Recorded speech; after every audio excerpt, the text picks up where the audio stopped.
Hello everyone, I'm Lisa Arnett, and this is for my communications class, 121, and we are on our last speech now, and that's for the persuasive speech.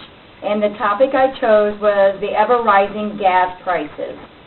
We all know that right now gas prices are costing us lots and lots of money, and everyone is just trying to figure out where we're going from here.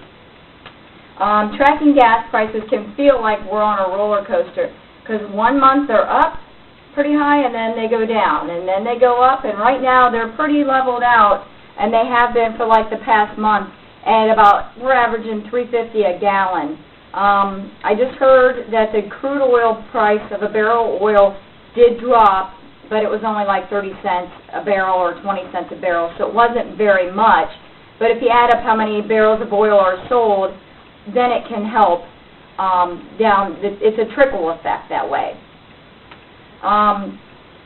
We're all depending on gas, so depending on what gas station you drive to in each town, whether it be BP, Shell, Marathon, they're all competing against each other to get your business when you drive to that town. So you might see them fluctuate 0.02 cents, usually is like what you see the variance be. Not very much, but it does draw that person in, especially when they're filling up their vehicle and putting that $20 in, or if they're filling it up, it could average anywhere up to $75 to fill up, you know, the great SUVs that everybody wanted.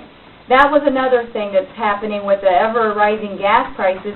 People that wanted all these big, bad SUVs, expeditions, the big minivans because they're soccer mom, they're finding out that these gas prices are really hitting them hard now, especially if they have teenagers or people in college driving as well. You might have a family that has 5 cars, depending on how many kids they have in college and high school that are driving, besides both parents driving to work. So with that, the ever-rising gas prices, they're like, do I sell my vehicle? Do I trade it in? Are the gas prices going to go down? They don't know. And that's what we're finding out is people are having to sit down and pencil out, do I keep my vehicle that I have, or do I buy that Honda Accord that can get the 33, 35 miles a gallon? You know, it's a smaller vehicle and not everybody fits as comfortably, but you are saving a lot in gas every day that you drive. Most people average between 20 miles to 45 miles to get to work. Okay, that's an average we found out. Basically what I wanted to show you is the breakdown of how the gas prices arrived. Most people don't understand, you know, they drive up to the pump, they fill up their car, they leave, and that's all they know.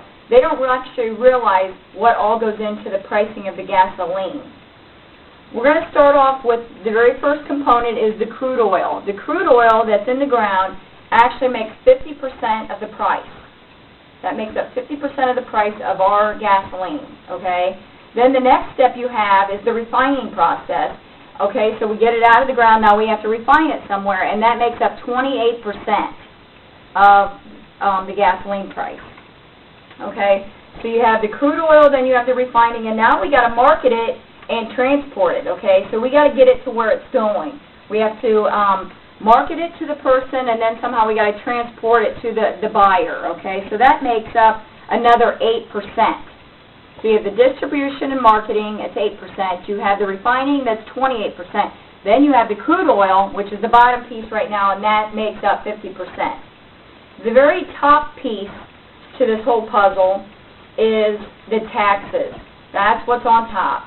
And we all know that we dread when we mention taxes. But taxes on everything. Food, gas, cars, you know, little things like video cameras, everything gets taxed. So taxes make up another percentage, which is 14%.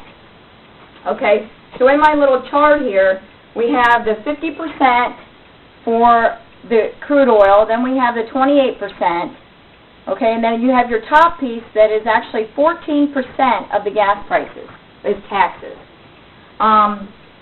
On top of this, that's not even figured in here, is once it's transported to the destination, which is usually the gas station or a middleman, but once it gets to the gas station, when you put that $20 worth of gas in there, some of that has to go to the gas station for selling it to you.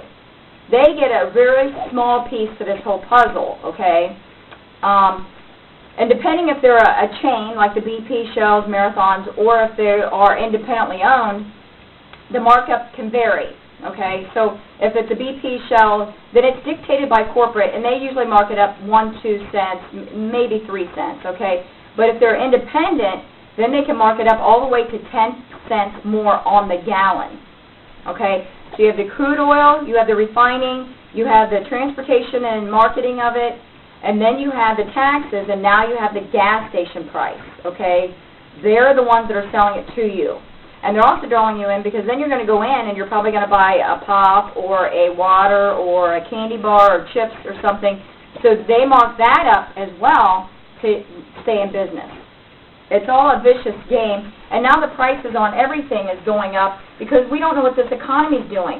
They're talking recession, and they're talking that the recession will probably be like the recession we had kind of in '01, which was a mild one compared to the one we had back in '79. That was a pretty drastic recession that we had back then. And everybody's scared right now.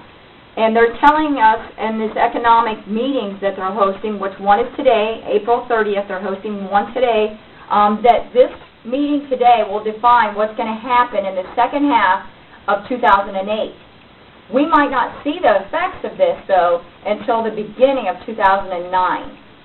So gas prices this summer are probably going to fluctuate, I would say, between $3.35 a gallon to almost $3.60 a gallon. So you're not going to see these people taking these long vacations like they planned in their car, going to the zoo. You know, zoos are probably going to be, and the amusement parks are probably going to be the highly used compared to going to Myrtle Beach, Virginia Beach, places where they're going to drive long distances. You might see a lot more short mini vacations than long vacations with that. Also affecting the gas prices is the last thing that I want to discuss with you, and that was what affects gas prices. And that could be two things, and other smaller things, but the two main things is the weather and also the wars. You know, military conflict and things like that really affect gas prices because depending where we're getting the oil from. And the weather, like Hurricane Katrina, wiped out all those oil wells down in Louisiana, you know, a couple years ago, that really hurt us. And now, just like the other day, we had an earthquake that most of it, we only felt the aftershocks here in Ohio, but that really affected the oil wells in Louisiana as well, because that aftershock shook all those oil wells that were drilling and threw them off balance. So now that it just is a chain reaction, and then that comes back on to us. So with that, I just kind of wanted to break down the gas prices for you so you understand what goes into the price of gasoline, what affects the gasoline price as far as weather, wars, you know, things like that, the economy.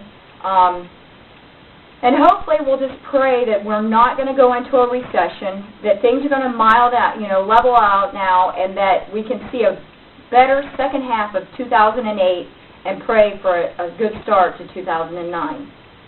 Thank you.